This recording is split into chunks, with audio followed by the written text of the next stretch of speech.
بدلون د پولیس رادیو سلسله واره ډرامه هر پنجشنبه د شپې 8 بجې.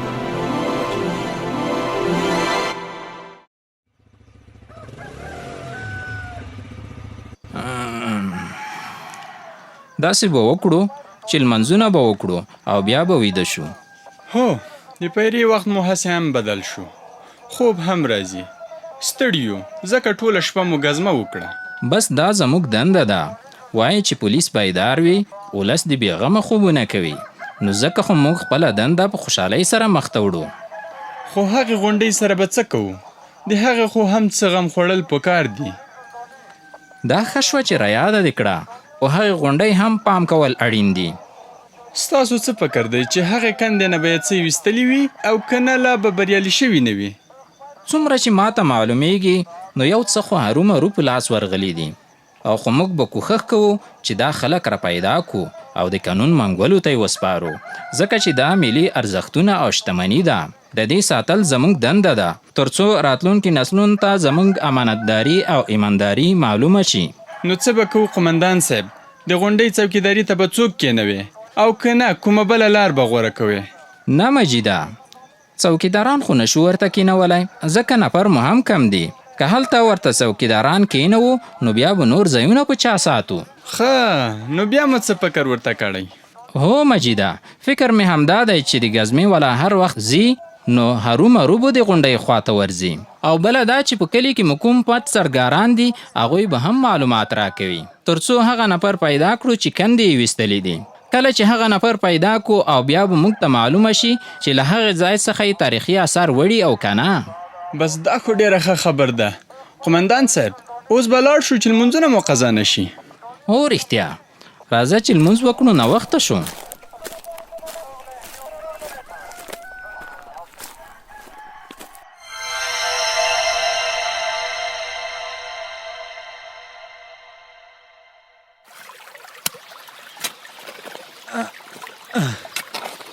السلام علیکم قدوس خانه. وعلیکم سلام. ملک صاحب ستړی مشي؟ دا څه خواري دي پیل کړې ده چې داسې ستړی ستړی؟ والا ملک صاحب زه خو لګیا یم، پټیو به کوم، ته پکې څه وایې؟ زه به پکې څه ووایم؟ بس خپل پټي دي او خپله خواري دي ده. هغه متل دی وایي شولې دي هم خپلې او پروړې دي هم خپلې. یاره ملک صاحب، موږ ته خو دا خواري را تر غاړې ده، خو ته ووایه څنګه دې را پیښه وکړه؟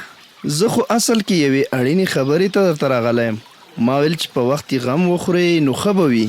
کومه اړینه خبره ده ملک صاحب چې موږ هم خبر شو که نه؟ ته پکې څه وایې؟ خبره دا ده چې هغه ساه دې برمه کړې وه، خو اوس هغه ساه وچه ده، باید بیرته یې بنده کړې. ما ویل چې کومه اړینه خبره به وي، لکه چې ښه اوزګار شوی یم ملک صاحب چې ایله بیله د دې خبرې ته پام اوړېدلی دی. ته پکې څه وایې؟ ګوره قدوس خانه، دا خبره دومره اندکه مه ګڼه. د دې شیانو لویې پیښې پیښیږي، څوک به پکې وغورځېږي او په غټ غم به واوړي. مونږ خو دلته له کلونو اوسېږو او همدغه برمې او څاګانې دي، څوک پکې غورځېدلی دي؟ ګوره قدوس خانه، منګی یو ځل ماتېږي، خو بیا به په مات منګي ته څه وکړې؟ لاسونه به مروړې او څه به لاس ته نه درځي. ملک صاحب خفه نشي، یوه خبره به درته وکړم، هغه دا چې ته هم په موږ خپله ملکي پخوې، که نه نو دا خبره د کولو لا نه وه. ته پکې څه وایې؟ قدوس خانه، ته هم عجیبه سړی. زه درته لار سیښوم او ته لګیا یې ما پورې خندا کوې. د کلي د یو مشر په توګه دا زما دنده ده چې تا او نور کلیوال له خطره وژغورم. نو ځکه وایم چې که ته د څاګانو برمو سره بلد یې نو ته بلد یې، خو ستا دهقان دې کلي ته نوی راغلی، هغه نه دی بلد. او بله دا چې د هغه ماشومان هم ډېر دي، باید ډېر پام وکړې. اوس چې زما دهقان نوی راغلی نو زه څه وکړم؟ د ماشومانو پالنه یې هم زه وکړم. هر سړی پوه شه او بچي یې. ته پکې څه وایې؟ ګوره قدوس خانه، همیشه یوازې د ځان په حق له فکر مه کوه. په هر مسلمان باندې د بل مسلمان ډېر حقونه وي، باید هغه حقونه هم په نظر کې ونیسو. زه بابا زمون خپل غمونه کم دي چې زه به د نورو غمونه هم کوم، نه دي څوک زما غم کوي او نه زه د چا غم کوم. څوک چې لګن کې رالیږي نو غلبیل کې دی رالیږي. ته پکې څه وایې؟ ای هی قدوس خانه، خلکو ویل چې قدوس سرتنبه دی، خو ما نه منله. اوس مې ومنله. خو دا درته وایم قدوس خانه چې اوس خو زما خبره نه منې، خو کله چې در باندې راغله نو بیا به زما یوه خبره درته یادېږي. هو ښه په یاد ساته. بیا به ګورو. خو زما هم دا یوه خبره واوره ملک صاحب، چې نه خو زه د چا ذمهوار یم او نه څوک زما ذمهوار. ته پکې څه وایې؟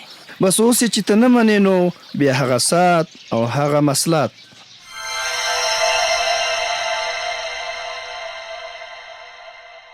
درته مې ویلي و چې دغه شیطان له ځان سره مه یوځای کوه، خو زما دې ونه منله او ټکي په ټکي دې خبر که. یاره اجمل جانه، نو ته غوسه ولې؟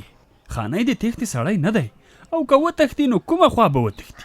چیرته به ځي؟ کور درګاه خو یې همدلته ده. زه یوازې د تېښتې خبره نه کوم، زه د شیطانت خبره هم کوم. ما ته خو داسې ښکاري چې د پوستې والا په خبرولو کې د خاني لاس دی، او داسې ښکاري نه بلکې باوري یم چې خاني به دا کار کړی وي. دومره ګرمه مه خوره اجمل جانه، خانۍ به ولې شیطاني کوي؟ ځکه چې د هغه فطرت هم دغه شی دی، منافقت او شیطنت یې کار ده. زه یې له ډېره وخته پیژنم، بلکې واړه په همدې کلي کې سره یو ځای لوی شوي یو.